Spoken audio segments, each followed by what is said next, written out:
কেমন আছেন সবাই? আশা করি সবাই ভালো আছেন এবং সুস্থ আছেন। আমাদের বাচ্চা ডায়েরি চ্যানেলে নতুন হয়ে থাকলে সাবস্ক্রাইব করে পাশে থাকা বেল আইকনে ক্লিক করে দেবেন। ধন্যবাদ। গল্পটা শোনার পর লাইক, কমেন্ট ও শেয়ার করে সবাইকে দেখার সুযোগ করে দেবেন। আর আপনারা কেমন ধরনের রোমান্টিক ভালোবাসার গল্প শুনতে চান সেটা কমেন্ট করে জানাতে ভুলবেন না।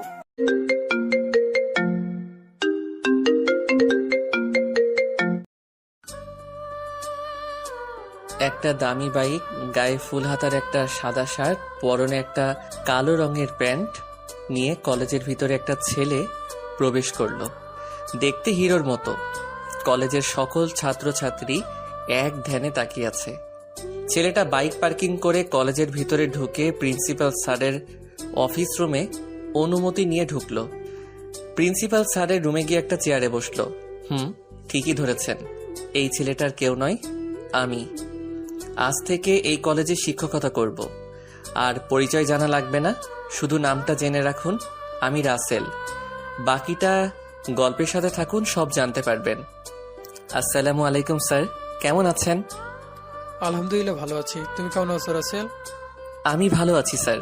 ঠিক আছে, চলো আমার সাথে, তোমাকে সবার সাথে পরিচয় করিয়ে দিই। ঠিক আছে, চলুন। আমি আর প্রিন্সিপাল স্যার রুম থেকে বেরিয়ে অনার্স প্রথম বর্ষের ক্লাসরুমে আসলাম। সকল ছাত্রছাত্রী প্রিন্সিপাল স্যারকে দেখে দাঁড়িয়ে গেল। তারপর প্রিন্সিপাল স্যার বলতে লাগলো, উনি হচ্ছে রাসেল, তোমাদের ইংরেজির নতুন শিক্ষক। বাস্তবে ঘোড়ার ডিমও জানি না ইংলিশ। তোমরা সবাই ওনার সাথে পরিচয় হয়ে নিবে এবং সবাই ভালো ব্যবহার করবে। সবাই একসাথে বলল, ওকে স্যার। প্রিন্সিপাল স্যার আরো কিছুক্ষণ কথা বলে ক্লাস থেকে বেরিয়ে গেল। আমি একজন একজন করে পরিচয় দিতে লাগলাম। হঠাৎ একটা মেয়ে ক্লাসরুমের দরজায় দাঁড়িয়ে বলল, ভেতরে আসতে পারি স্যার? আসুন। আমি না দেখে মেয়েটাকে বললাম, আসুন। পরে মেয়েটার দিকে তাকিয়ে আমি তো অবাক হয়ে গেলাম। দেখতে চাঁদের মতো সুন্দর। এবার আমি মেয়েটাকে বললাম, তোমার নাম কি আর কলেজে আসতে দেরি কেন? স্যার, আমার নাম প্রেমা, গল্পের নায়িকার নাম। আবার কেউ বাস, থুকু, ক্রাশ খায়েন না।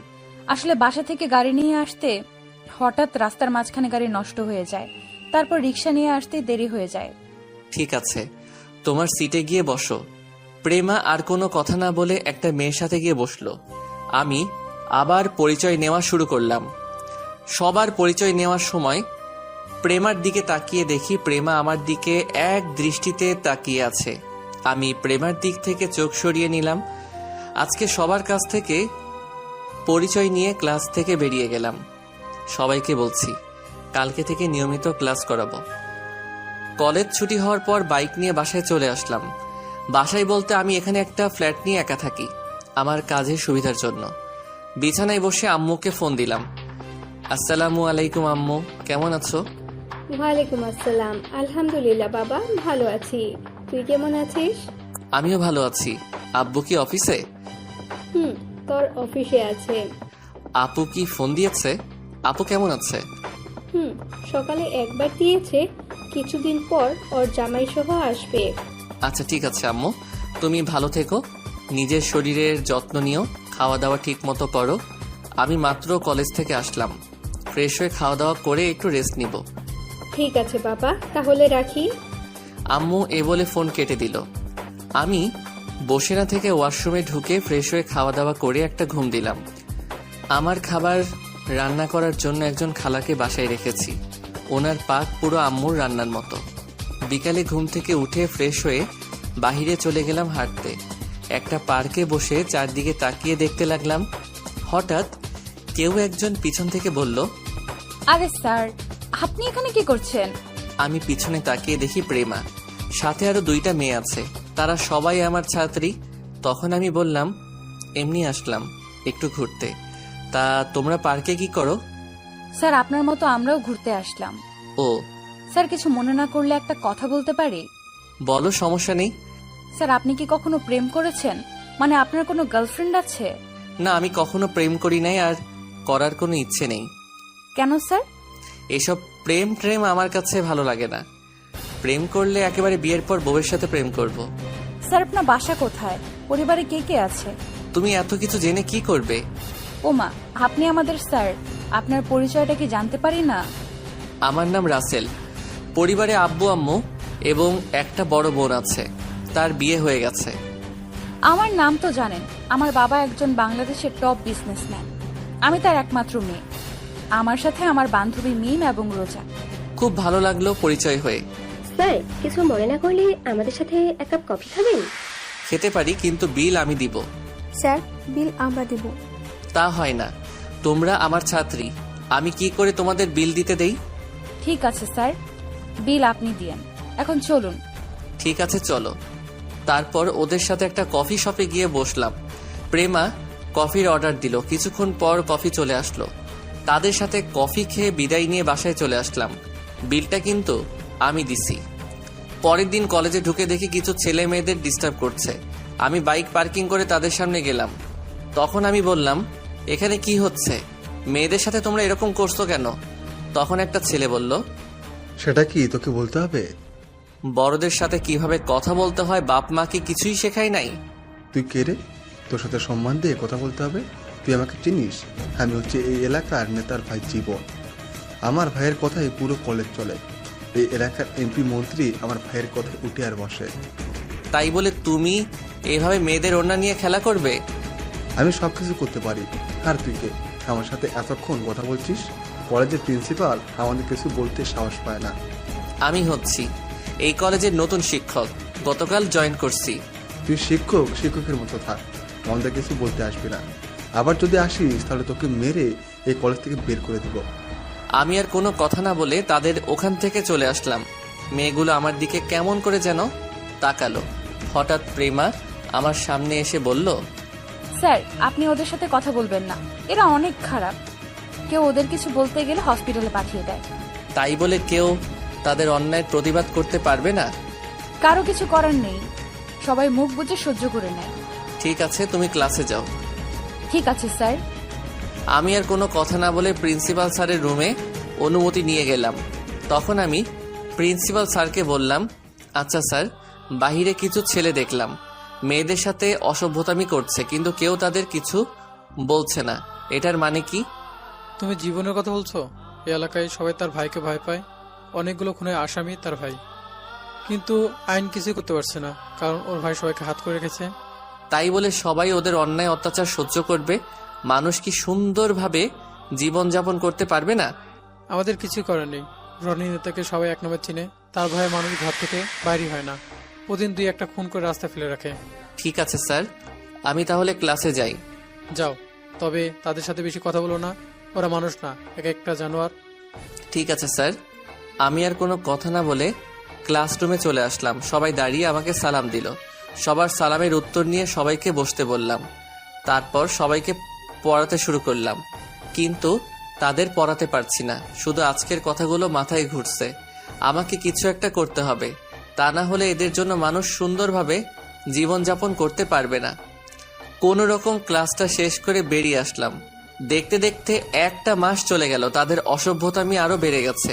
না অনেক ধৈর্য ধরেছি, আর না ভেবেছি এই পথটা ছেড়ে দিব, কিন্তু না, দেশে আরো কিছু ময়লা আবর্জনা ভরে গেছে। এদের নিপাত না করে আমি ছাড়বো না। যে রাসেলের নাম শুনলে এমপি মন্ত্রী সব ভয়ে পেয়ে যায়, সেই দেশে আবার পাতি নেতা ভরে গেছে। এগুলো পরিষ্কার করতে হবে। অস্ত্র জমা দিয়েছি, কিন্তু ট্রেনিং এখনো জমা দেই নাই। আমাকে আর ভালো হয়ে থাকতে দিল না। আবার আগের মতো সবকিছু শুরু করতে হবে। রাতে বিছানায় বসে আমার আগের সিমটা চালু করলাম। প্রথমে রাফিকে ফোন দিলাম। রাফি ফোন ধরে বলল, আসসালামু আলাইকুম ভাই, কেমন আছেন? অনেকদিন পর ফোন দিলেন। আপনার নাম্বার অনেক ফোন দিয়েছি, কিন্তু ফোন বারবার বন্ধ বলেছে। আমি ভালো আছি।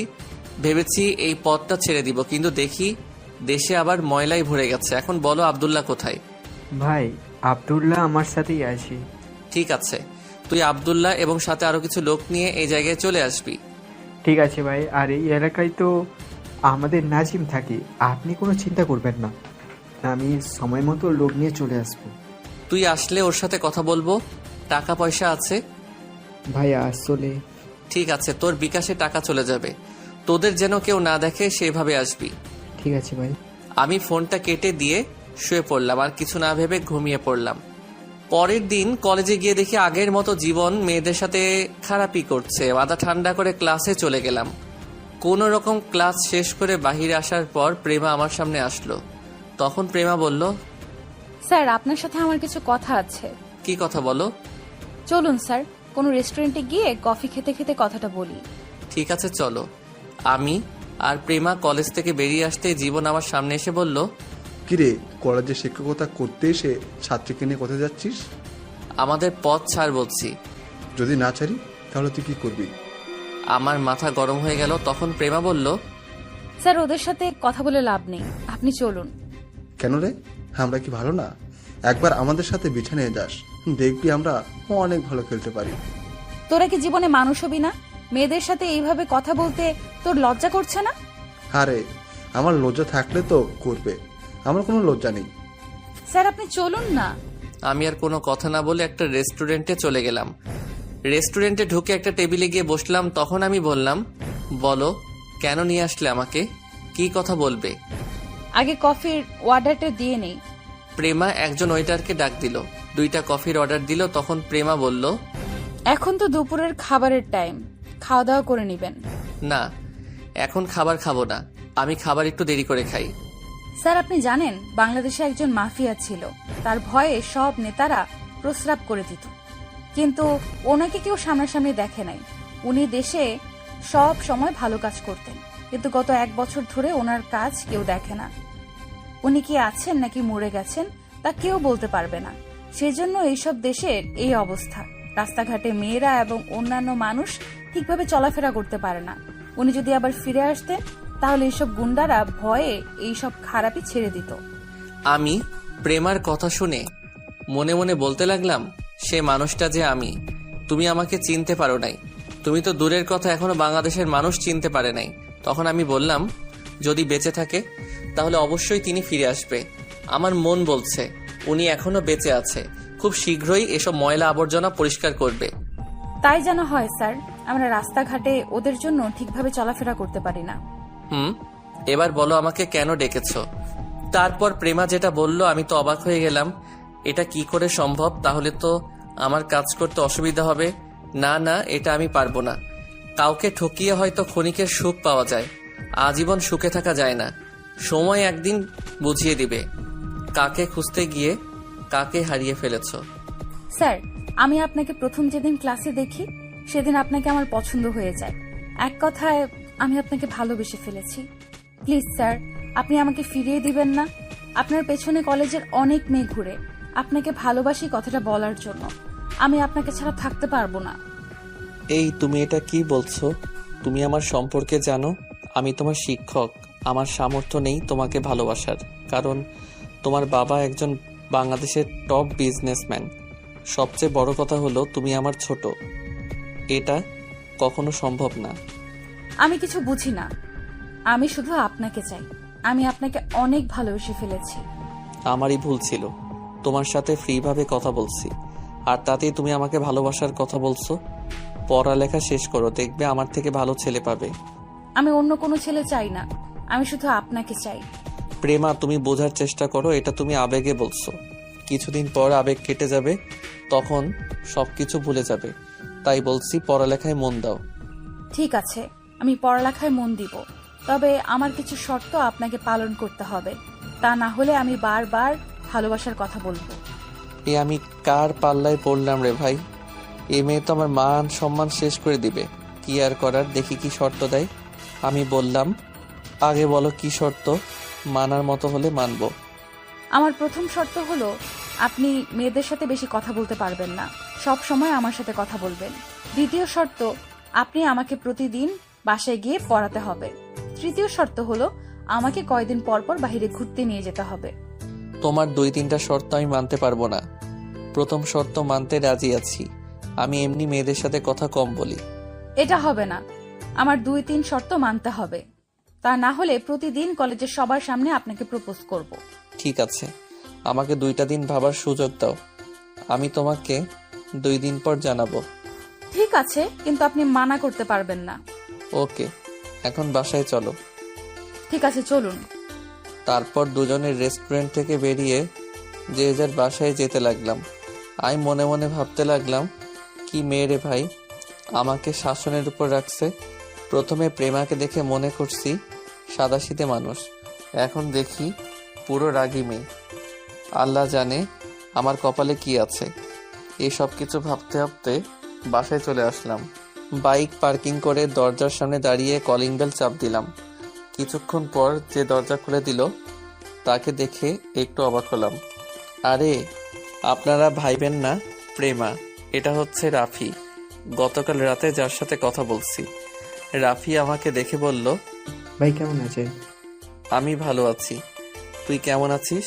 সাথে আর কেউ আসছে?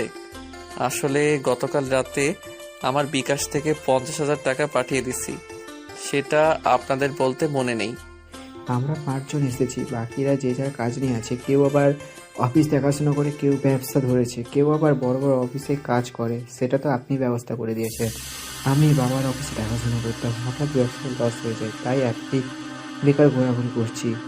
আর আমার হাতে লোক রুমে আছে। ঠিক আছে, এখন ভিতরে চলো। খাওয়া দাওয়া করছিস? না, এখনো করি নাই। খালা বলেছে খাওয়ার জন্য, কিন্তু আপনার জন্য অপেক্ষা করছি, আমরা একসাথে খাবো বলে। তুই তো জানিস আমি দুপুরের খাবার ঠিক টাইমে খাই না। আমি খালাকে বলে গেছি তোরা আসলে খাবার দিতে। ভাই পরে কথা বলবো, আগে আপনি ফ্রেশ হয়ে নেন, খাবার খেয়ে তারপর কথা হবে। ঠিক আছে, তুই তোদের রুমে যা, আমি ফ্রেশ হয়ে আসছি। এই বলে আমি রুমে চলে আসলাম। ফ্রেশ হয়ে তাদের ডেকে একসাথে খাবার খেতে লাগলাম। হঠাৎ রাফি বলল, ভাই আজ 1 বছর পর আপনার সাথে বসে খাবার খাচ্ছি। এখন থেকে নিয়মিত খাবি। আমি একটা কাজে এই জায়গায় শিক্ষক হিসেবে আসছি। কাজটা শেষ হলে নিজের বাসায় ফিরে যাব। কি কাজ ভাই? সেটা সময় হলে জানতে পারবি। এখন খাবার খা। আর তোর কাছে নাজিবের নাম্বার আছে? আছে ভাই। ওকে ফোন করে বলবি আমার সাথে দেখা করতে, তাকেও লাগবে আমার কাজে। ঠিক আছে ভাই, আমি ওকে ফোন করে দেখা করতে বলবো। তারপর খাবার খেয়ে নিজের রুমে চলে আসলাম। পরের দিন সকালে কলেজে ঢুকে দেখি আজকে জীবনকে দেখা যাচ্ছে না। আমি একটা মুচকি হাসি দিয়ে কলেজের ভিতরে যেতে লাগলাম। হঠাৎ কোথায় থেকে প্রেমা আমার সামনে এসে বলল, স্যার, একটা কথা শুনছেন? কি কথা? গতকাল কারা যেন জীবনকে মেরেছে, এখনো হসপিটালে আছে। মনে হয় না 2-3 মাসের মধ্যে সুস্থ হবে। এই কথা শুনে কলেজের সব ছাত্রছাত্রী অনেক খুশি হয়েছে। তবে আরেকটা খুশির খবর আছে। আবার কি খুশির সংবাদ? যারা জীবনকে মেরেছে তারা শুনছি মাফিয়ার লোক। জীবনের গায়ের উপর একটা কাগজে লিখে দিছে, মাফিয়া ইজ ব্যাক। আপনি ঠিকই বলছেন, মাফিয়া যদি বেঁচে থাকলে অবশ্যই ফিরে আসবে। আপনার কথাই সত্যি হয়েছে। তাহলে তো ভালোই। এখন জীবনের ভাই রনি কি করছে? আমি শুনেছি রনি নাকি মাফিয়ার কথা শুনে ভয়ে রুম থেকে বেরিয়ে আসছে না। তাহলে ওই মাফিয়াকে সবাই ভয় পায়? স্যার, আমার অনেক ইচ্ছে ওই মাফিয়াকে একটাবার দেখব, কিন্তু কি করে দেখব? এখনো কেউ ওনাকে দেখতে পায়নি। হয়তো নিজের কোনো সমস্যার কারণে সামনে আসে না। আচ্ছা, এসব কথা বাদ দেন। আমার কথা এখন কি ভাবছেন? মাত্র তো আজকে একদিন, এখনো কালকের দিন সময় আছে, তারপরে না জানাবো। ঠিক আছে, আপনি এখন ক্লাসে যান, আমি বান্ধবীদের সাথে আসছি। ঠিক আছে। এই বলে আমি প্রিন্সিপাল স্যারের কেবিনে অনুমতি নিয়ে ঢুকলাম। তখন প্রিন্সিপাল স্যার বলল, রাসেল তুমি এসেছো? আজকে আমি অনেক খুশি। ওই জীবন জানোয়ারকে কে যেন কারা গতকাল ডান্স পার্টি থেকে তুলে নিয়ে এসে মেরে রনির বাসার সামনে ফেলে গেছে। আমি সব শুনেছি স্যার। আমার ছাত্রী প্রেমা আমাকে কলেজে আসার পর বলছে, আর শুনেছি মাফিয়া নাকি ওকে মেরেছে। তুমি ঠিকই শুনেছো। ওই মাফিয়াকে যদি একবার দেখতে পেতাম তাহলে ওনার পা ধরে সালাম করতাম। আমার অনেক শখ স্যার ওই মাফিয়াকে একটাবার দেখার। তুমি কেন? এই বাংলাদেশের সবারই ইচ্ছে ওই মাফিয়াকে একবার দেখবে। সে মাফিয়া সবসময় মানুষের বিপদে পাশে দাঁড়ায়। আজ 1 বছর পর আবার দেশে ফিরেছে। ঠিকই বলছেন স্যার। সবাই ওই মাফিয়ার জন্য দোয়া করবেন, যেন সফলভাবে সব কাজ করতে পারে। তার পরিবারের জন্য দোয়া করবেন। কালকে তো শুক্রবার, আমি কালকেই মাফিয়ার জন্য মসজিদে মিলাদ পড়াবো। আল্লাহ যেন ওর মতো ছেলে সবার ঘরে ঘরে দেয়। ঠিক আছে স্যার, আমি এখন ক্লাসে যাই। ঠিক আছে, যাও। আমি প্রিন্সিপাল স্যারকে সালাম দিয়ে কেবিন থেকে বেরিয়ে ক্লাসের ভিতরে চলে গেলাম। ক্লাসের ভিতরে ঢুকে দেখি আজকে সকল ছাত্রছাত্রী খুশি। আমাকে দেখে সবাই দাঁড়িয়ে সালাম দিল। তখন আমি সবার উদ্দেশ্যে বললাম, কি ব্যাপার, তোমরা মনে হয় আজকে অনেক খুশি?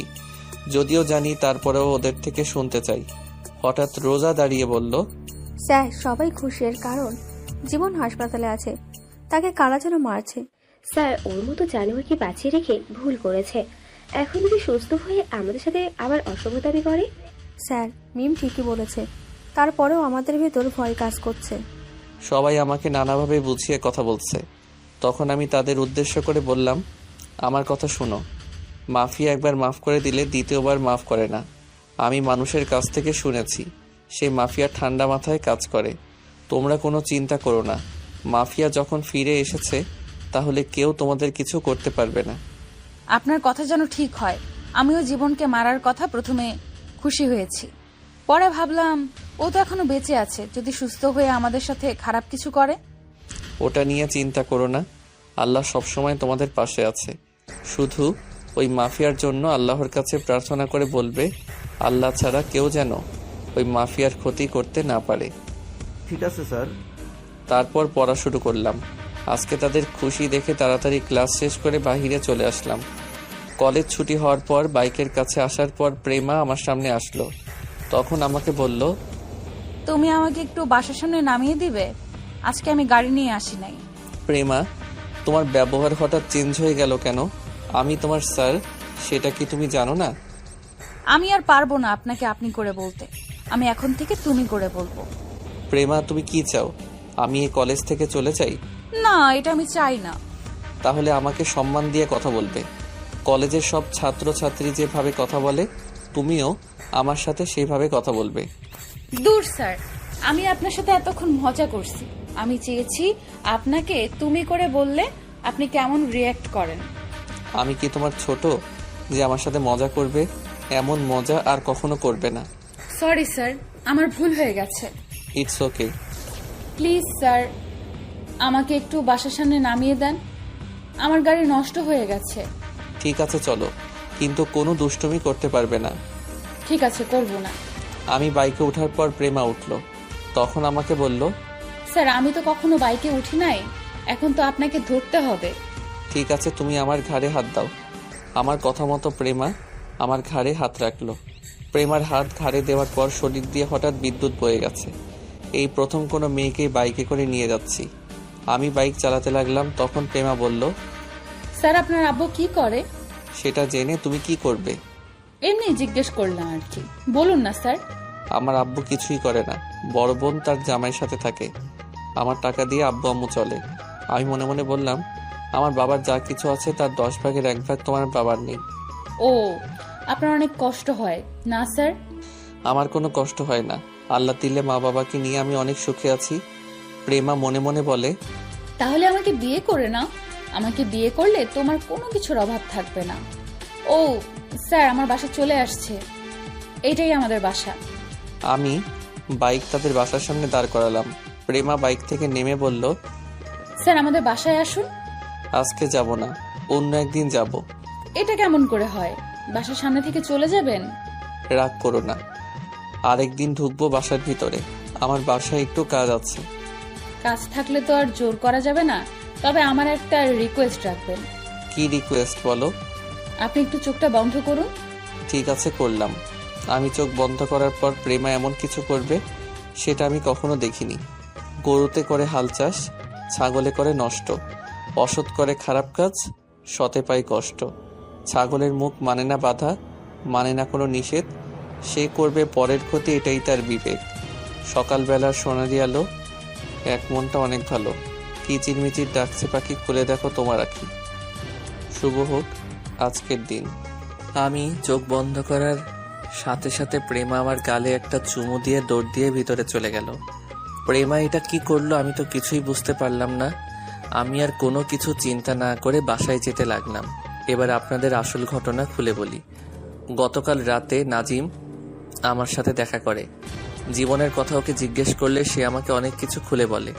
তারপর আমি নাজিম আর রাফিকে বলছি জীবনকে রাতে একটু আদর করে আসতে। এমন আদর করতে বলছি যেন 2-3 মাস আগে সুস্থ না হয়।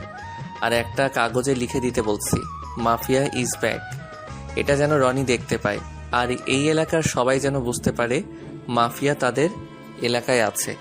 তাই ওরা চিন্তামুক্ত থাকতে পারবে। এই ছিল গতকাল রাতের কাহিনী। আপনাদের সাথে কথা বলতে বলতে বাসায় চলে আসলাম। কলিং বেল চাপ দেওয়ার পর খালা এসে দরজা খুলে দিল। রাফি এবং আরগুলোকে একটা জায়গায় পাঠিয়েছি, তাই ওরা বাসায় নেই। নিজের রুমে এসে ফ্রেশ হয়ে দুপুরের খাবার খেয়ে রুমে চলে আসলাম। হঠাৎ দেখি মোবাইল ফোন বাজতে আছে। হাতে নিয়ে দেখি আম্মু ফোন দিছে। আসসালামু আলাইকুম আম্মু, কেমন আছো? আলহামদুলিল্লাহ বাবা, ভালো আছি। তুই কেমন আছিস? আমিও ভালো আছি। তোকে যেটা বলার জন্য ফোন দিয়েছি, রায়শা ওর জামাই সহ আজকে বাসায় এসেছে। তুই কি কিছু দিনের জন্য ছুটি নিয়ে আসতে পারবি? আপু বাসায় আসছে, আমাকে তো একটু বললো না। আমাকেও বলে আসেনি, হঠাৎ করে চলে এসেছে। ও, আমি কালকে 2 দিনের ছুটি নিয়ে আসবো। ঠিক আছে, আমি এখন ফোন রাখি, সকালে সাবধানে চলে আসিস। ঠিক আছে বলে ফোন কেটে দিলাম। তারপর একজনের কাছে ফোন দিয়ে কিছু কথা বলে ফোন কেটে একটা ঘুম দিলাম। রাতে খাবার খেয়ে রুমে এসে প্রিন্সিপাল স্যারকে ফোন দিলাম। কিছুক্ষণ পর ধরল। আসসালামু আলাইকুম স্যার, কেমন আছেন? আলহামদুলিল্লাহ ভালো আছি রাসেল, তুমি কেমন আছো? আর হঠাৎ ফোন দিলে যে? আমি ভালো আছি স্যার। আসলে স্যার আমার 2 দিনের ছুটি লাগবে। বড় আপু আজ 2 বছর পর বাসায় এসেছে। বড় আপু তার জামাইয়ের সাথে এতদিন কানাডা ছিল। ঠিক আছে, 2 দিনের বেশি যেন না হয়, সামনে কিন্তু পরীক্ষা আছে। ঠিক আছে স্যার, আমি সময় মতো চলে আসবো। এখন তাহলে রাখি। আসসালামু আলাইকুম। ওয়ালাইকুম আসসালাম, আল্লাহ হাফেজ। এই বলে প্রিন্সিপাল স্যার ফোন কেটে দিল। আমি এবার রাফিকে ফোন দিলাম।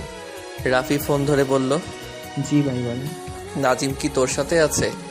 জি ভাই, নাজিম আমার সাথে কথা বলবেন? সমস্যা নেই, তুই মোবাইল লাউড স্পিকার দে, আমি কি বলি মন দিয়ে শুনবি। বলেন ভাই। শোন, আমি কালকে 2 দিনের জন্য বাসায় যাব। তোরা ভালো করে রনির খোঁজ খবর রাখবি। সে কোথায় যায়, কি করে, আমাকে সব খবর দিবি। ওকে ফলো করলে আসল মানুষটাকে পেয়ে যাব, এটা আমার মনে হয়। ওই মানুষটার সাথে রনির সাথে যোগাযোগ আছে মনে হয়। ভাই আপনি কোনো চিন্তা করবেন না, আমি এই এলাকার ছিল, আল্লাহর রহমতের সব রাস্তাঘাট চিনি। আমরা আসল মানুষটাকে খুঁজে বের করব। ঠিক আছে, তোরা কাজে লেগে পড়, আমি এখন ঘুমাবো। সকাল সকাল রওনা দিতে হবে। এই বলে ফোন কেটে দিলাম। তারপর ঘুমিয়ে পড়লাম। পরের দিন একটা রিক্সা নিয়ে বাস কাউন্টারে চলে আসলাম। একটা টিকিট কেটে বাসে উঠে বসলাম। প্রায় 5 ঘন্টা পর নিজের বাসার সামনে চলে আসলাম। দারোয়ান চাচা আমাকে দেখে সালাম দিল। আমিও ওনাকে সালাম দিলাম। চাচার সাথে কিছুক্ষণ কথা বলে দরজার সামনে এসে কলিং বেল চাপ দিলাম। কিছুক্ষণ পর আম্মু এসে দরজা খুলে দিল। আমাকে দেখে আম্মু বলল, কি রে বাবা, তুই আসছিস? আসতে কোনো সমস্যা হয়নি তো? না আম্মু, আসতে কোনো অসুবিধা হয়নি। এখন বলো আপু, দুলা ভাই এবং আমার বুড়িটা কোথায়? রায়শা ওর মেয়েকে রুমে দুধ খাওয়াচ্ছে, আর ওর জামাই তোর আব্বুর সাথে অফিসে গেছে। ওকে, তাহলে আমি আপুর সাথে দেখা করে আসি। এই বলে আপু রুমের সামনে এসে বললাম, আপু ভিতরে আসতে পারি? আরে রাসেল, তুই কখন আসলি? আয় আয়, ভিতরে আয়। আমি এইমাত্র আসলাম। তুই এমন করলি কেন? কাউকে না জানিয়ে আসলি যে? আসলে আমি সবাইকে সারপ্রাইজ দিব, তাই বলি নাই। এখন বল, কেমন আছিস? আমি ভালো আছি। তুই কেমন আছিস? আমার ভাগ্নি কি ঘুমিয়ে গেছে?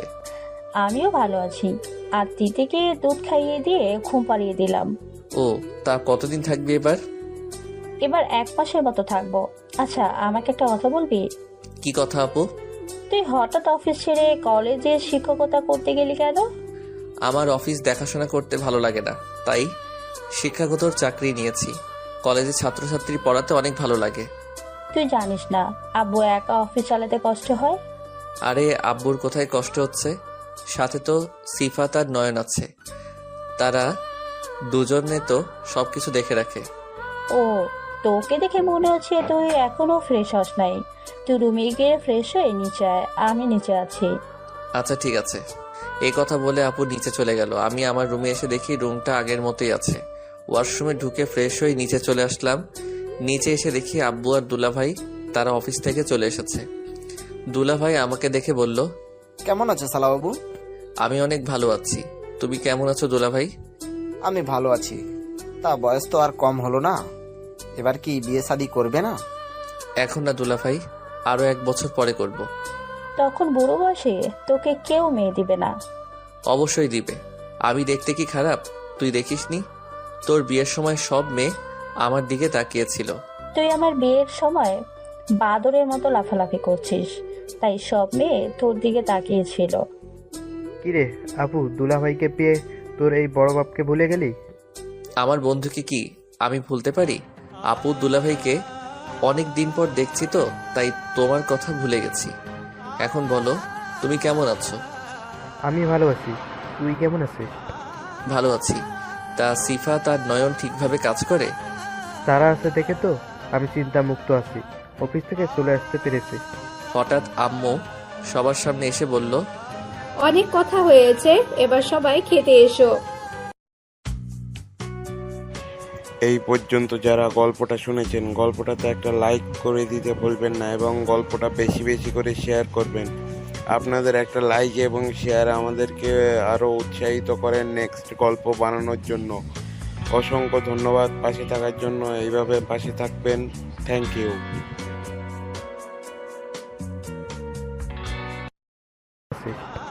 ভালো আছি।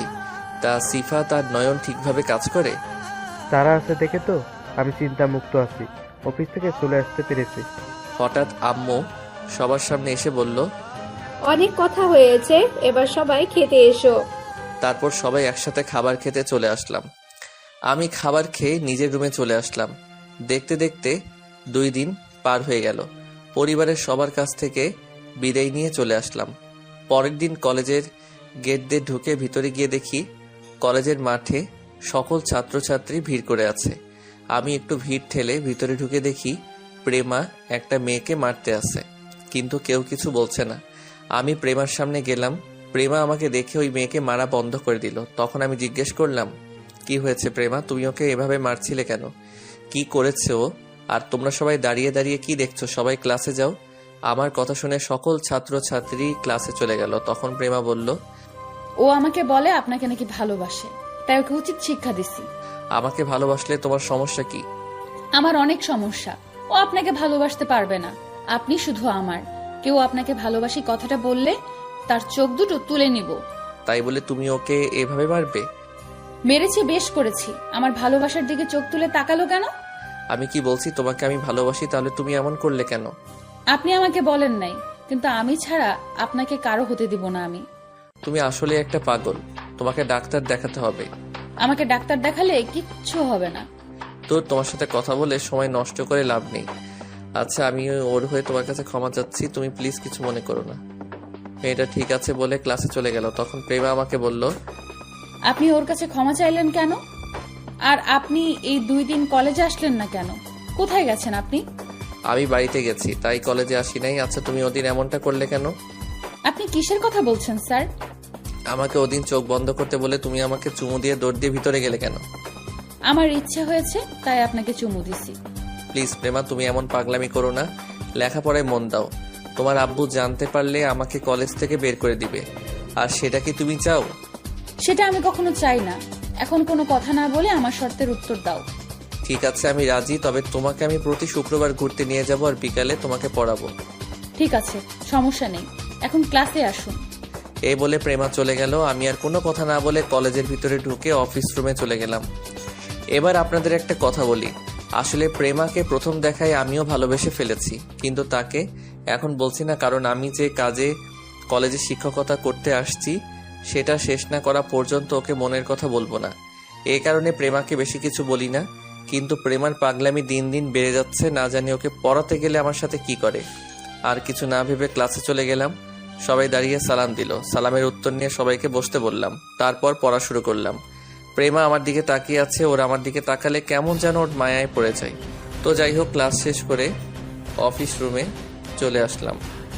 কলেজ ছুটি হওয়ার পর বাহিরে এসে বাইক নিয়ে আসতে আবার প্রেমা আমার সামনে আসলো।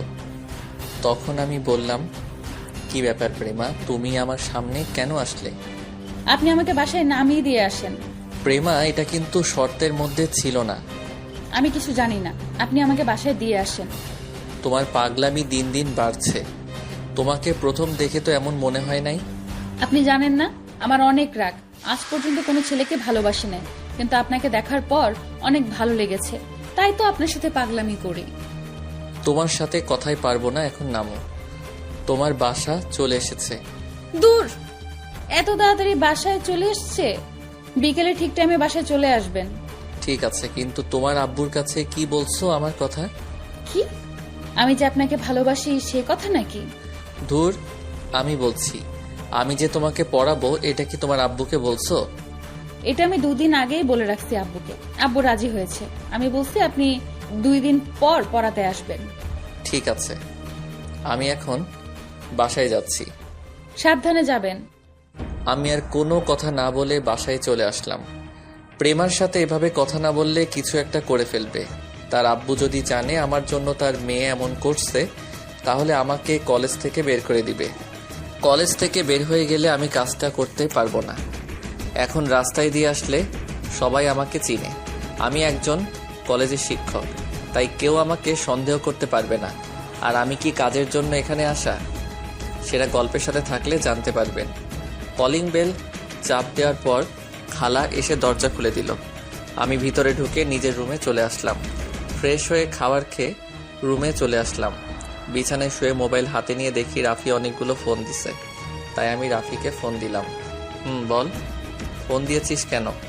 ভাই আজকে রনিকে দেখলাম, তার ভাই জীবনকে দেখতে এসেছে হাসপাতালে। রনি হাসপাতালে ঢোকার কিছুক্ষণ পর আরও 2টা গাড়ি আসছে হাসপাতালে, কিন্তু ওই 2টা গাড়ি থেকে কোনো লোক বের হয়নি। গাড়ি 2টা কি এখনো আছে? জি ভাই, এখনো আছে, কিন্তু রনি এখনো হাসপাতাল থেকে বের হয়নি। আমার মনে হয় রনির সাথে কেউ ছদ্মবেশে হাসপাতালের ভিতরে ঢুকছে। তুই আর নাজিম হাসপাতালের ভিতরে ঢুকে দেখ, তবে তোদের যেন চিনতে না পারে। ঠিক আছে ভাই, আমরা ভিতরে ঢুকে পরে আপনাকে সবকিছু জানাবো। এই বলে রাফি ফোন কেটে দিল। আমি মোবাইল বালিশের পাশে রেখে একটা ঘুম দিলাম। বিকালে ঘুম থেকে উঠে ফ্রেশ হয়ে বাইক নিয়ে প্রেমাদের বাসায় চলে আসলাম। কলিং বেল চাপ দেওয়ার পর কাজের বুয়া এসে দরজা খুলে দিল। তখন আমাকে বলল, আপনি কে? কাকে চাই? জি, আমি এই বাড়ির মালিকের মেয়েকে পড়াতে আসছি। ঠিক আছে, ভিতরে আসুন। আমি ভিতরে ঢুকে দেখি একজন বাবার বয়সী লোক সোফায় বসে কফি খাচ্ছে আর পেপার পড়ছে। দেখে মনে হচ্ছে প্রেমার আব্বু। তখন আমি ওনাকে সালাম দিলাম। আসসালামু আলাইকুম। ওয়ালাইকুম সালাম। তুমি কে? তোমাকে তো চিনতে পারলাম না। আসলে আঙ্কেল, প্রেমা আমাকে আসতে বলল। আমি হচ্ছি ওর কলেজের শিক্ষক। ও, তার মানে তুমি রাসেল। প্রেমা আমাকে তোমার কথা বলছে। তা তুমি কেমন আছো? বাসার সবাই কেমন আছে? জি আলহামদুলিল্লাহ, আমি ভালো আছি। বাড়ির সবাই ভালো আছে। তো আপনি কেমন আছেন আঙ্কেল? আমি ভালো আছি। যাও, প্রেমা তার রুমে আছে। আঙ্কেল, ওর রুম কোনটা? আমি তো চিনি না। ওপরে গিয়ে হাতের ডান দিকে পাশের রুমটা প্রেমার। Okay uncle. এই বলে আমি উপরে চলে আসলাম। আঙ্কেলের কথা মতো রুমের সামনে গিয়ে দরজা টোকা দিলাম, কিন্তু প্রেমার কোনো কথা বলছে না। তাই আর কিছু না ভেবে রুমের ভিতরে ঢুকে গেলাম। রুমে ঢুকে চারপাশে তাকিয়ে আমি তো পুরো অবাক হয়ে গেলাম। দেখি আমার ছবি প্রেমার রুমের চারপাশে সাজিয়ে রেখেছে, কিন্তু প্রেমা এই ছবিগুলো কোথায় থেকে তুললো? আমার মাথায় তো কিছুই আসছে না। হঠাৎ ওয়াশরুম থেকে প্রেমা বেরিয়ে আসলো। তাকে দেখে আমি সাথে সাথে চোখ বন্ধ করে ফেললাম। প্রেমা আমাকে দেখে বলল, আরে স্যার, আপনি চোখ বন্ধ করলেন কেন? তুমি বোঝো না আমি চোখ কেন বন্ধ করছি? বুঝলে আর কি, আপনাকে বলতাম স্যার। তুমি আগে জামা কাপড় চেঞ্জ করো, আমি রুম থেকে বেরিয়ে যাচ্ছি। জামা কাপড় পরা হলে আমাকে ডাক দিও। এই বলে যেই না রুম থেকে বেরিয়ে আসবো, তখন প্রেমা যেটা করলো সেটা আমি কখনো কল্পনাও করতে পারি নাই। আমার হৃদয়ের সুপ্ত বাসনা কি করে বোঝাই বলো না। চাই শুধু আমি প্রেম ভালোবাসা নাইকো কোনো ছলনা। জীবন হলো জলের নৌকা, কখনো সুখের পাল তুলে, কখনো দুঃখের স্রোতে ভাসে, কখনো ছুটে যায় ভালোবাসার টানে, কখনো থেমে যায় অজানা অভিমানে। আমি বের হয়ে আসতেই প্রেমা আমাকে জড়িয়ে ধরে ঠোঁটের সাথে ঠোঁট লাগিয়ে দিল। আমি তাকে ছাড়াতে চাইছি, কিন্তু প্রেমা আমাকে জোর করে কিস করতে লাগলো। অনেক জোরাজোরি করে 2 মিনিট পর প্রেমার থেকে ছাড়া পেলাম। প্রেমা, তুমি এটা কি করলে? তুমি ভুলে যেও না আমি তোমার শিক্ষক। আমি নিজেকে কন্ট্রোল করতে পারি নাই আপনার ঠোঁটের দিকে তাকিয়ে। তাই বলে তুমি আমাকে এভাবে কিস করবে? করেছি, বেশ করেছি, কারণ আমি আপনাকে ভালোবাসি। তুমি এই কারণে আমাকে বাসায় এসে তোমাকে পড়াতে বলছো? ঠিক ধরেছেন। তুমি এরকম করলে আমি তোমাকে পড়াতে আসবো না। সেটা আপনি কখনো করবেন না স্যার। মানে তুমি কি বলতে চাও? মানে হলো আপনিও আমাকে ভালোবাসেন। তুমি এটা ভুল ভাবছো, আমি তোমাকে ভালোবাসি না। মনে মনে বললাম, তোমাকে তো প্রথম দেখায় ভালোবেসে ফেলেছি। যদি আপনি আমাকে ভালো না বাসতেন, তাহলে আমার এরকম অত্যাচার সহ্য করতেন না। তুমি আমার ছাত্রী, তাই তোমাকে কিছু বলি না। আমি জানি তুমি এসব আবেগে করছো, কিছুদিন পর এমনি ঠিক হয়ে যাবে। আমি এসব আবেগে করছি না। আচ্ছা, আপনি আমার চোখের দিকে তাকিয়ে বলুন তো, আপনি আমাকে পছন্দ এবং ভালোবাসেন না? তুমি একটু বেশি কথা বলছো, তাড়াতাড়ি জামা কাপড় চেঞ্জ করে পড়তে বসো। এখন কথা ঘোরাচ্ছেন কেন? সত্যি করে বলুন তো, আপনি আমাকে মনের কথা খুলে বলছেন না কেন? আমি তোমাকে ভালোবাসি না, তারপরেও তুমি কেন এমন করছো? আমি কিন্তু এখন চলে যাব। ঠিক আছে, আমি জামা কাপড় চেঞ্জ করছি, আপনি বাইরে গিয়ে দাঁড়ান। আমি আর কোনো কথা না বলে রুম থেকে বেরিয়ে আসলাম। মনে মনে বললাম, শাকচুন্নি আমার মনের কথা কিভাবে বুঝতে পারলো। কিছুক্ষণ পর প্রেমা রুমে যেতে বলল। রুমে গিয়ে দেখি প্রেমা পড়ার টেবিলে বসে আছে। আমি একটা বই হাতে নিয়ে তাকে পড়াতে লাগলাম। প্রেমা তো পড়ছে না, সারাক্ষণ আমার দিকে তাকিয়ে আছে। কোনো রকম পড়ায়ে তার আব্বুকে বলে বাসা থেকে বেরিয়ে আসলাম। পড়াতে পড়াতে প্রায় সন্ধ্যা হয়ে গেছে। কিছুক্ষণ পর বাসায় চলে আসলাম। বাসায় এসে ওয়াশরুমে ঢুকে ফ্রেশ হয়ে বেরিয়ে এসে দেখি মোবাইল বাজতে আছে। মোবাইল হাতে নিয়ে দেখি আননোন নাম্বার। 2-3 রিং হওয়ার পর ধরলাম। তখন ওই পাশ থেকে একটা মেইলি কণ্ঠে বলল, আসসালামু আলাইকুম স্যার, কেমন আছেন? ঠিকমতো বাসায় গেছেন? ওয়ালাইকুম আসসালাম, ভালো আছি, মাত্র বাসায় আসলাম। এখন বলো, আমার নাম্বার কোথায় পেয়েছো? আপনার মোবাইল থেকে নিয়েছি স্যার। আমার মোবাইল তো আমার সাথেই ছিল, তুমি কিভাবে নিলে? আরে, আমি যখন জামা কাপড় চেঞ্জ করব তখন আপনি মোবাইল আমার রুমে রেখে বাইরে গেছেন, তখন আপনার মোবাইল থেকে নাম্বার নিছি। কিন্তু আমার মোবাইল তো লক করা ছিল, তুমি নিলে কেমন করে? স্যার, আপনি কি নাম দিয়ে মোবাইল লক করছেন সেটা আমি জানি। এখন বলেন, আমার নাম দিয়ে লক করছেন কেন এবং আমার ছবি মোবাইলে সেভ করে রেখেছেন কেন? এই যা, প্রেমা তাহলে সবকিছু জেনে গেছে। আসলে একদিন লক্ষ্মী প্রেমার একটা ছবি তুলছি, সেটা মোবাইলের সামনে সেভ করে রেখেছি আর প্রেমার নাম দিয়ে মোবাইল লক করছি। তখন আমি বললাম, আচ্ছা তাহলে তুমি আমাকে বলো, তুমি জানলে কেমন করে আমি যে তোমার নাম দিয়ে লক করে রেখেছি?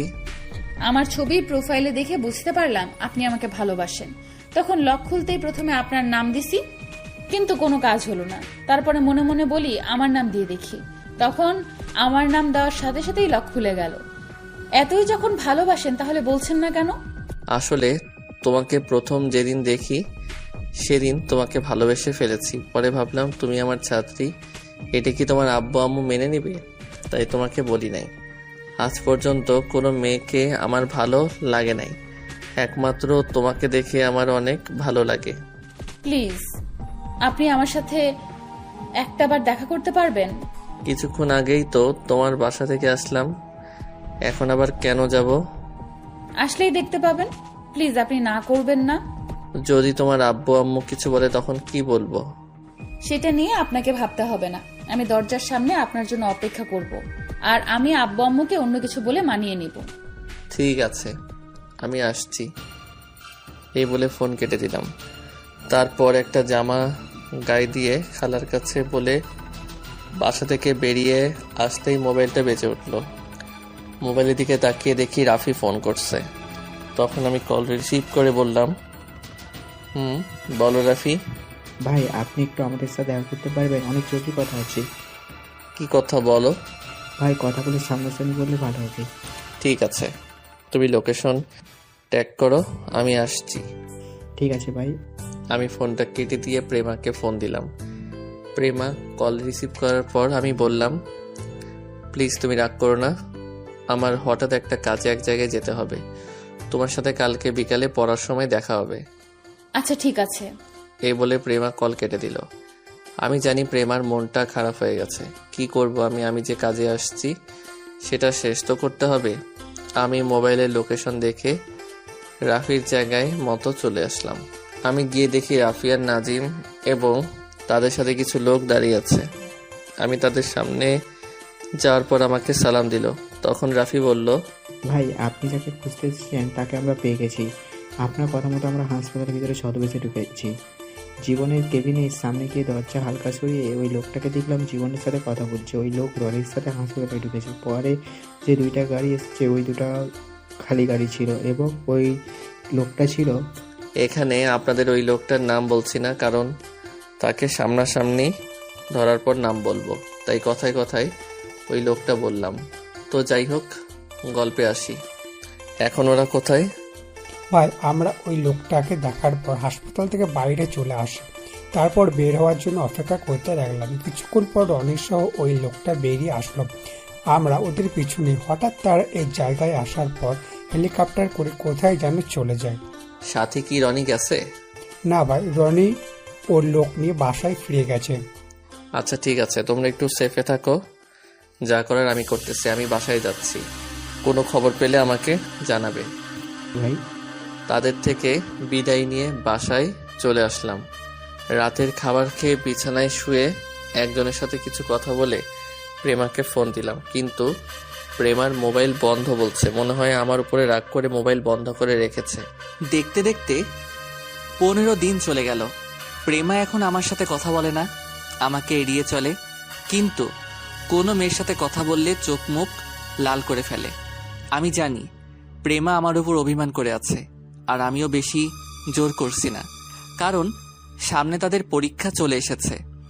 প্রেমা এখন পড়ালেখায় মন দিছে। পরীক্ষা শেষ হোক, তারপর ওকে সবকিছু খুলে বলবো। হঠাৎ মোবাইল ফোনটা বেজে উঠল। আমি মোবাইলটা রিসিভ করার পর ওই পাশ থেকে বলল, রাসেল, ওই শালাকে খুঁজে পেয়েছি, এখন কি তাকে ধরবো? না, রনি আর ওকে একসাথে ধরবো। এখন কিছু করা যাবে না, আগে পরীক্ষা শেষ হোক, তারপর অ্যাকশনে যাব। ঠিক আছে, তুই যেটা বলবি সেটা হবে। এখন কি করিস? খাওয়া দাওয়া করে রুমে এসে বিছানায় শুয়ে মোবাইল টিপতে আসি। ঠিক আছে, তুই ভালো থাকিস, পরে কথা হবে। ওকে, তুইও ভালো থাকিস, আল্লাহ হাফেজ। এই বলে ফোন কেটে দিয়ে ঘুমিয়ে পড়লাম। পরের দিন কলেজ গেট দিয়ে ঢুকে ভিতরে গিয়ে দেখি প্রেমা একটা ছেলের সাথে দাঁড়িয়ে হেসে হেসে কথা বলছে। এটা দেখে বুকের বাম পাশে কামড় দিয়ে উঠল। প্রেমা আমাকে দেখে ওই ছেলের হাত ধরে কথা বলছে। আমি ওদের থেকে চোখ সরিয়ে অফিস রুমে চলে গেলাম। প্রিন্সিপাল স্যারের সাথে কিছুক্ষণ কথা বলে ক্লাসে চলে আসলাম। ক্লাসে ঢুকে দেখি প্রেমা আর ওই ছেলে একসাথে বসে হেসে হেসে কথা বলছে। আমি ক্লাসে ঢোকার পর ওই ছেলেটা তার সিটে গিয়ে বসলো। আমি কোনো কথা না বলে পড়াতে শুরু করলাম। ও, আপনাদের তো একটা কথা বলতেই ভুলে গেছি। প্রেমাকে পরের দিন পড়াতে যাওয়ার পর প্রেমা আমাকে আসতে মানা করে দিছে, আর আমার জন্য ভালো হয়েছে। তাকে পড়াতে গেলে আমি কাজের কথা ভুলে যাই। আমি এর ফাঁকে প্রায় কাজটা এগিয়ে ফেলেছি, শুধু এখন সময়ের অপেক্ষা। পড়ার ফাঁকে ফাঁকে প্রেমার দিকে তাকিয়ে দেখি, কিন্তু প্রেমা আমার দিকে তাকাচ্ছে না। তার মানে কি প্রেমা আমাকে এখন আর ভালোবাসে না? আমাকে কলেজ ছুটি হওয়ার পর প্রেমার সাথে কথা বলতে হবে। কোনো রকম ক্লাস শেষ করে বেরিয়ে আসলাম। তারপর আরও অন্য ক্লাসগুলো শেষ করলাম। কলেজ ছুটি হওয়ার পর বাহিরে আসার পর দেখি প্রেমা আর ওই ছেলেটা বেরিয়ে আসতে আছে। তখন আমি তাদের সামনে গিয়ে বললাম, প্রেমা, তোমার সাথে আমার কিছু কথা আছে। স্যার, আমি কি থাকবো নাকি চলে যাব? তুমি চলে যাও। ঠিক আছে প্রেমা, তুমি থাকো, আমি বাসায় গেলাম। না ফারহান, দুজনে একসাথে যাব। সরি, আপনি কি কথা বলবেন বলুন। আমি তোমার সাথে একা কথা বলতে চাই। স্যার, আমার হাতে সময় নেই, আমার বাসায় যেতে হবে, আপনি তাড়াতাড়ি বলুন। ঠিক আছে, যেহেতু তোমার তাড়া আছে তাহলে আর বলবো না, তুমি যেতে পারো। প্রেমা আর কোনো কথা না বলে ফারহানের সাথে কলেজ থেকে বেরিয়ে গাড়ি নিয়ে বাসায় চলে গেল। প্রেমার কথাগুলো শুনে অনেক কষ্ট পেলাম। আমি আর দাঁড়িয়ে না থেকে বাসায় চলে আসলাম। কোনো রকম আজকের দিনটা শেষ করলাম। পরের দিন কলেজ গেট দিয়ে ঢুকে সামনে যেটা দেখলাম সেটার জন্য আমি একদম প্রস্তুত ছিলাম না। তোমার চিঠি পড়তো যদি আমার বাবার হাতে, ঘরের বাইরে আমাকে আর দিত না কো যেতে। এবার তুমি রাগ করো না কো ভঙ্গি, আজই তোমায় নিয়ে যাব দেখতে অমর সঙ্গী। তোমায় আমি ভালোবাসি বলতে পাই লাজ, মনে বহু সাহস ভরে চিঠি দিলাম আজ। আরে আপনারা খারাপ কিছু ভাববেন না। আমি দেখি ফারহান একটা গোলাপ ফুল নিয়ে প্রেমার সামনে হাঁটু গেড়ে বসে প্রপোজ করতে আসে। আমি দূরে দাঁড়িয়ে প্রেমার রিয়াকশন দেখি প্রেমা কি করে। আমি মনে করছি প্রেমা ফুল নিবে না, কিন্তু আমার ধারণা ভুল ছিল। প্রেমা ফারহানের কাছ থেকে ফুলগুলো নিল। তারপর প্রেমা যেটা করলো সেটা দেখে আমি পুরো অবাক হয়ে গেলাম। প্রেমা গোলাপ ফুল হাতে নিয়ে একটা চুমু খেলো। তারপর ফারহানের হাত ক্লাসের ভিতরে চলে গেল। তার মানে প্রেমা এখন আমাকে ভালোবাসে না। আমি মনে করছি প্রেমা আমার উপর অভিমান করে আমাকে কষ্ট দেওয়ার জন্য এমন করছে, কিন্তু না, প্রেমা এখন আমাকে আর ভালোবাসে না। ঠিক আছে, প্রেমা যখন আমার সাথে সুখী না, তাহলে তাকে আর জোর করব না। আমার কাজটা শেষ হলে এই এলাকা থেকে চলে যাব। আমি আর দাঁড়িয়ে না থেকে অফিস রুমে চলে গেলাম। কিছুক্ষণ পর ক্লাসে চলে আসলাম। মনটা অনেক খারাপ হয়ে গেল। আমাকে দেখে সবাই দাঁড়িয়ে সালাম দিল। তারপর সবাইকে পরীক্ষার জন্য কিছু নোট দিলাম এবং সবাইকে বুঝিয়ে দিলাম। পরীক্ষারও 2 দিন পরে। প্রেমা আমার দিকে একটাবারও তাকালো না। কোনো রকম ক্লাসটা শেষ করে অফিস রুমে চলে আসলাম। দেখতে দেখতে পরীক্ষার আজকে শেষ দিন। প্রেমা আমার সাথে আর কথা বলে নাই। সব সময় ওই ফারহানের সাথে কথা বলতো। সবার পরীক্ষা শেষ হওয়ার পর বাহিরে এসে দেখি 4-5টা গাড়ি কলেজের ভিতরে ঢুকলো। তারা আর কেউ নয়, রনি মাস্তান এবং ফাহাদ মাস্তান। এবার আপনাদের বলি, আমি যার খোঁজে এখানে এসেছি সে হচ্ছে ফাহাদ মাস্তান। ওকে মারার জন্য এই এলাকায় আসা। কি করেছে ফাহাদ মাস্তান তা কিছুক্ষণ পরে জানতে পারবেন। আমি রনি এবং ফাহাদের সাথে আরো 2টা ছেলেকে দেখে একটা মুচকি হাসি দিলাম। তারা আর কেউ নয়, রাফি এবং নাজিম। রনি আর ফাহাদকে দেখে কলেজের সকল ছাত্রছাত্রী এক জায়গায় দাঁড়িয়ে দেখতে লাগলো। সবার ভিতরে ভয় ঢুকে গেছে। আমি তাদের সামনে যাওয়ার পর রনি বলল, তুই কি মনে করেছিস আমি তোকে ধরতে পারবো না? শুনেছি তুই নাকি আমার চাচাতো ভাই ফারাদকে মারতে এসেছিস। তখন ফাহাদ মাস্তান বলল, তুই আমাকে মারতে আসলি কেন? আমি তোর কি ক্ষতি করেছি? আজ থেকে 6 মাস আগে তুই একটা পরিবারকে সবার সামনে গুলি করে মারছিস, সেটা কি তোর মনে আছে? মনে আছে। ওই রফিকের কাছে চাঁদা চাইতে গেলে আমার গালে থাপ্পড় মারে, তাই ওকে এবং ওর পরিবারকে রাস্তার মাঝখানে গুলি করে হত্যা করি। তোকে আইন কিছু করে নাই? এই ফাহাদের নাম শুনলে এমপি মন্ত্রী ভয়ে কাঁপে, আর তুই বলছিস আইন কিছু করে নাই? ও তাই নাকি? কিন্তু আজকে তোকে আমার হাত থেকে কে বাঁচাবে? তুই জানিস রফিককে? উনি হচ্ছে আমার বাবার বন্ধু। সবার সাথে অনেক দুষ্টুমি করত। আমি ওনার সাথে বন্ধুর মতো চলাফেরা করছি। আর তুই টাকার জন্য ওনার পরিবার সহ মেরে ফেললি। যখন শুনেছি প্রশাসন তোকে কিছু করে নাই, তখন আমি এই কলেজে ছদ্মবেশে ঢুকি একমাত্র তোকে মারার জন্য। তুই এখনো আমার আসল পরিচয় জানিস না, আমি কে। ও তাই নাকি? তাহলে বল তুই কে? সেটা কিছুক্ষণ পর জানতে পারবি। আগে তোদের একটু ক্যালমা দেখাই। রাফি এবং নাজিম, তোরা এদিকে আয়। আমার কথা শুনে রাফি এবং নাজিম আমার পাশে এসে দাঁড়ালো। রনি আর ফাহাদ শুধু চেয়ে আছে। তখন আমি আবার তাদের বললাম, তোরা জানিস ওরা কারা? ওরা হচ্ছে আমার লোক। আমি ওদের বলেছি তোদের সাথে অভিনয় করে ঢুকতে এবং তোদের সব খবর আমাকে দেওয়ার জন্য। কি ওরা তোর লোক? তার মানে এতদিন আমাদের অবৈধ ব্যবসা সব তুই ধ্বংস করেছিস। আজকে তোদের কেউ বাঁচতে পারবে না আমাদের হাত থেকে। এই তোরা দাঁড়িয়ে আছিস কি? ওদের মেরে ফেল। এই বলে যেই না রনির লোক আমাদের মারতে আসবে, তখন 2টা হেলিকপ্টার ওপর থেকে মাঠের মাঝখানে এসে নামলো এবং কলেজের গেট দিয়ে 10-12টা গাড়ি ঢুকলো। রনির লোক সব দাঁড়িয়ে গেল। হেলিকপ্টার থেকে 2টা ছেলে বেরিয়ে আসলো। তারা আর কেউ নয়, সিফাত আর নয়ন। এরা হচ্ছে আমার বন্ধু এবং আমার ডান হাত বাম হাত। সিফাত আর নয়ন আমাকে একটা কোট পরিয়ে দিল, যে কোটে আমার লড়াই করার সব জিনিস আছে। তখন আমি ওদের বললাম, আমাকে দেখে চিনতে পারিস নাই তাই না? আমি হচ্ছি সেই মাফিয়া যে ছদ্মবেশে দেশের জন্য কাজ করে গেছি, যার নাম শুনলে এমপি মন্ত্রী ভয়ে প্রস্রাব করে দেয়। তার মানে তুই সেই মাফিয়া যাকে বাংলাদেশের সব মাস্তান ভয় পায়? ঠিকই ধরেছিস, আমি সেই মাফিয়া। তোদের মতো মাস্তানকে আমি মেরে মেরে রাস্তায় ফেলে রাখতাম। আমি মনে করেছি বাংলাদেশে এখন আর কোনো গুন্ডা মাস্তান নেই, তাই বাবার অফিসে 1 বছর ধরে কাজ করতে লাগলাম। হঠাৎ আঙ্কেলের হত্যার কথা শুনে আবার আগের জগতে ফিরে আসলাম। রনি আর ফাহাদ দৌড়ে এসে আমার পা জড়িয়ে ধরে বলতে লাগলো। প্রথমে ফাহাদ বলল, ভাই আমার ভুল হয়ে গেছে, আমাকে আপনি ক্ষমা করে দিন। আমি আর এমন কাজ কখনো করব না, আমি এখন ভালো হয়ে যাব। এবার রনি বলল, ভাই আমি আপনাকে চিনতে পারি নাই, আমাকেও আপনি ক্ষমা করে দেন। আমরা সবাই এখন থেকে ভালো কাজ করব, কখনো খারাপ কাজ করব না। তোদের মতো মাস্তানকে আমি রাসেল কখনো ক্ষমা করব না। তোরা আমার নাম শোনার পরেও অন্যায়, অত্যাচার, নির্যাতন, খুন খারাপি করছিস।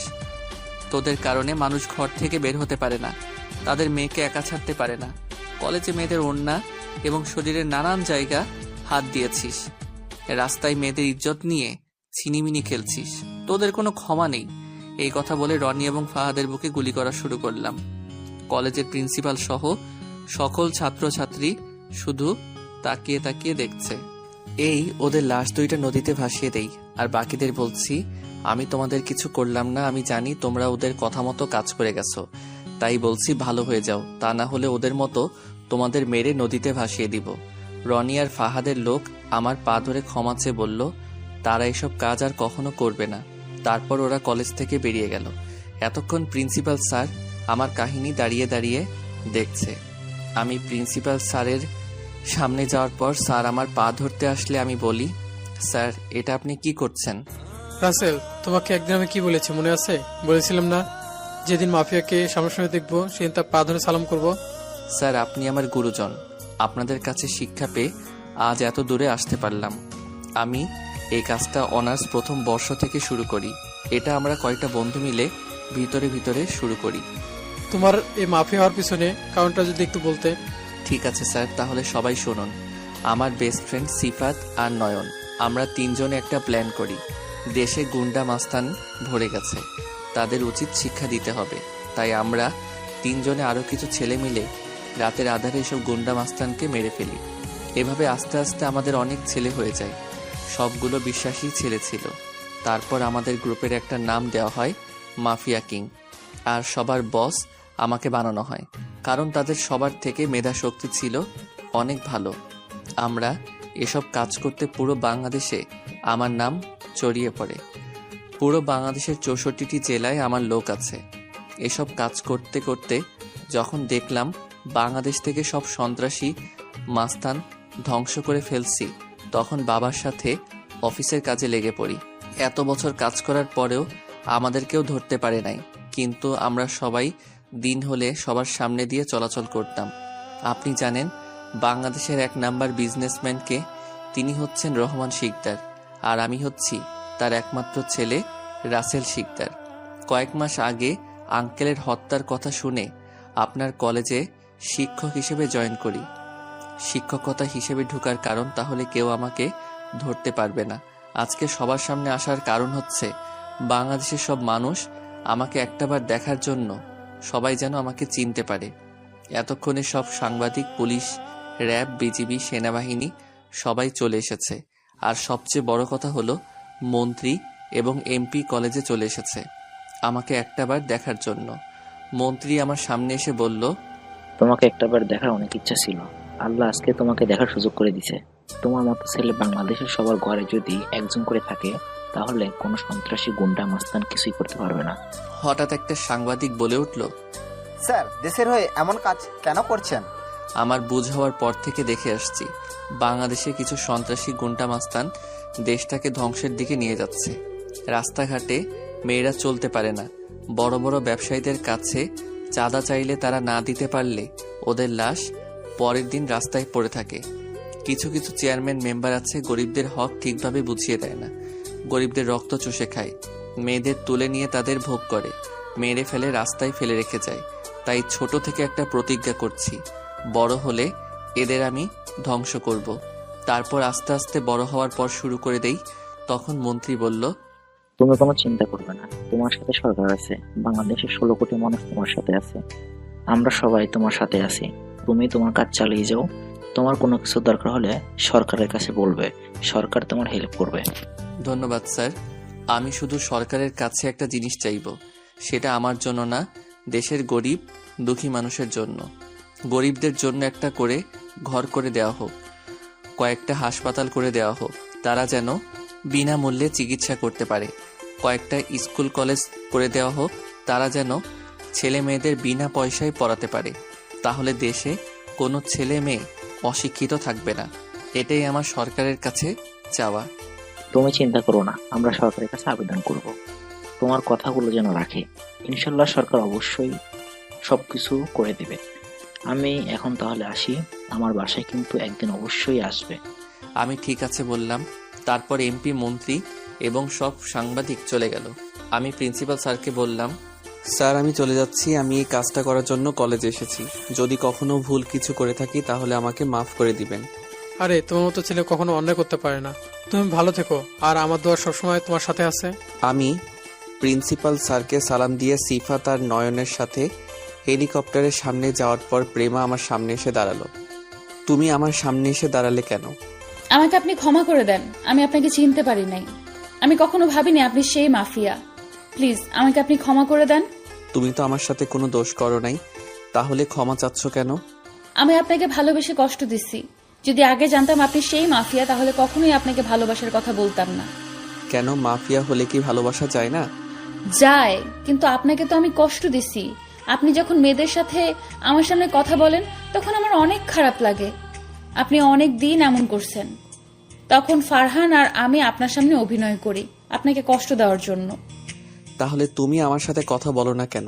তোমার সাথে কথা বলতে গেলে আমাকে এড়িয়ে চললে কেন? ওই দিন আপনি আমার বাসায় আসবেন বলে আসলেন না দেখে আপনার সাথে কথা বলি নাই, কিন্তু আপনি তো আমার সাথে একটা বারও জোর করলেন না। আমি চাইছি আপনি আমার সাথে জোর করে কথা বলেন, কিন্তু আপনি বললেন না। আমি তোমার সাথে যদি জোর করে কথা বলতে যাই, তাহলে ছাত্রছাত্রী কি ভাববে আমাকে? যে যা ভাবার ভাবুক, আপনি করলেন না কেন? আমি মনে করছি তুমি আমার উপর অভিমান করে এমন করছো, তাই পরীক্ষার পর তোমার সাথে কথা বলবো। কিন্তু পরীক্ষার কিছুদিন আগে থেকে তুমি ফারহানের সাথে হেসে হেসে কথা বলো, তার হাত ধরে চলাফেরা করো। আমার সামনে ফারহান তোমাকে প্রপোজ করে, তুমি ওর হাত থেকে ফুল নিয়ে ফুলে একটা চুমু দাও, তারপর ওর হাত ধরে ক্লাসে চলে যাও। তাই আমি মনে করছি তুমি এখন আর আমাকে ভালোবাসো না। সেটা তো আপনাকে কষ্ট দেওয়ার জন্য করেছি। আমি আর ফারহান জাস্ট ফ্রেন্ড, আমাদের মধ্যে অন্য কিছুই নেই। আর ফারহানের গার্লফ্রেন্ড আছে, আমি ওকে বলছি আমার সাথে অভিনয় করতে। ও, তাহলে এই ব্যাপার। তুমি জানো আমি তোমার এসব দেখে অনেক কষ্ট পেয়েছি। পরে চিন্তা করলাম আমার দ্বারা এসব প্রেম ভালোবাসা হবে না। জীবনের প্রথম কাউকে ভালোবাসলাম, প্রথম প্রেমে ব্যর্থ।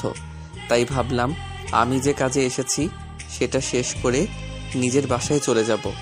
এসব প্রেম ভালোবাসা আর করব না। একবারে বিয়ের পর বউয়ের সাথে প্রেম করব। এখন কি আমাকে ভালোবাসেন না? ভাসতে পারি, যদি এরকম কষ্ট আর কখনো না দাও। আমি আর এমন কষ্ট আপনাকে দিব না। সব সময় আপনাকে ভালোবাসা দিয়ে আপন করে রাখবো। তুমি আমাকে এবার আপনি বলা বাদ দাও, এখন থেকে তুমি করে বলবে। ঠিক আছে, তুমি করে বলবো। সিফাত আর নয়ন, তোরা দুইজন একটু অন্যদিকে তাকাতো। আমার কথা শুনে সিফাত আর নয়ন অন্যদিকে তাকিয়ে মুচকি মুচকি হাসছে। ওরা আমার মতলব বুঝে গেছে, আর বুঝবে না কেন? তারা তো আমার বেস্ট ফ্রেন্ড। সিফাত আর নয়ন অন্যদিকে তাকানোর পর আমি প্রেমার ঠোঁটের সাথে ঠোঁট লাগিয়ে দিলাম, কারণ প্রেমার ঠোঁট দুটো আমাকে তার দিকে টানছে। তাই আর নিজেকে কন্ট্রোল করতে পারলাম না। প্রেমা আমাকে জড়িয়ে ধরে পাগলের মতো কিস করতে লাগলো। প্রায় 5 মিনিট পর ছেড়ে দিলাম। প্রেমা আমার বুকের ভিতরে মাথা লুকিয়ে ফেললো। এই পাগলি, তোমার আবার কি হয়েছে? তুমি ওদের সামনে এটা কি করলে? তোমার দেখি লজ্জা শরম কিছুই নেই। তুমি যখন আমাকে করতে তখন আমি কিছু করেছি? আর ওরা আমার বেস্ট ফ্রেন্ড, তাই কিছু হবে না। ঠিক আছে, এখন কি তুমি বাসায় চলে যাবে? এখন আমি বাসায় যাব। কালকে আব্বু আম্মুকে তোমাদের বাসায় বিয়ের প্রস্তাব নিয়ে পাঠাবো। সত্যি বলছো? পাগলি, তোমাকে আমি একবারের জন্য বাসায় নিয়ে আসবো। তোমাকে ছাড়া আমি থাকতে পারবো না। আমিও তোমাকে ছাড়া থাকতে পারবো না। তুমি যত তাড়াতাড়ি সম্ভব আমাকে বিয়ে করে তোমাদের বাসায় নিয়ে যাও। ঠিক আছে, এখন তুমি বাসায় যাও, কালকে আব্বু আম্মুকে পাঠিয়ে দিব। তোমাকে ছেড়ে যেতে ভালো লাগছে না। আরে পাগলি, কিছুদিন অপেক্ষা করো, তারপর তো তোমাকে নিয়ে আসবো। ঠিক আছে, এখন আমাকে জড়িয়ে ধরে আরেকবার কিস করো। কি আর করার, প্রেমার কথা মতো আরেকবার কিস করলাম। তারপর নাজিম আর রাফিকে বললাম প্রেমাকে বাসায় দিয়ে আসতে। নাজিম এবং রাফির সাথে প্রেমা চলে গেল। আমি একটা হেলিকপ্টারে উঠে পড়লাম।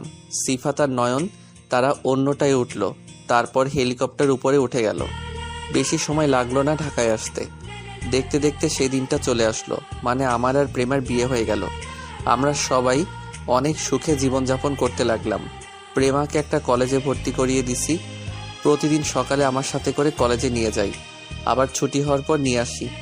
সরকার আমার কথা রেখেছে, তারা অলরেডি কাজ শুরু করে দিছে।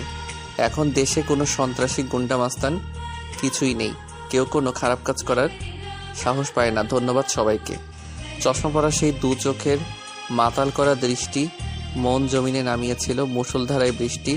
তোর ঠিকানায় আছি আমি, মন পাড়াতে ঘুরি, সেদিন থেকে যেদিন নিলি মনটা করে চুরি। মনে নীল খামে প্রথম চিঠি তোমার নামে, তাও আবার মনে মনে পাঠিয়েছি মোবাইল ফোনে। পরে দেখো শেষ লাইন, মিস করছি তোমায়। অসংখ্য ধন্যবাদ সবাইকে গল্পটা পুরোপুরি শোনার জন্য। এবং আপনারা কেমন ধরনের গল্প শুনতে চান সেটা কমেন্ট করে জানাতে ভুলবেন না।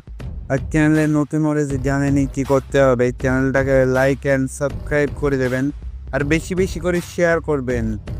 Thanks for watching. Good night everyone.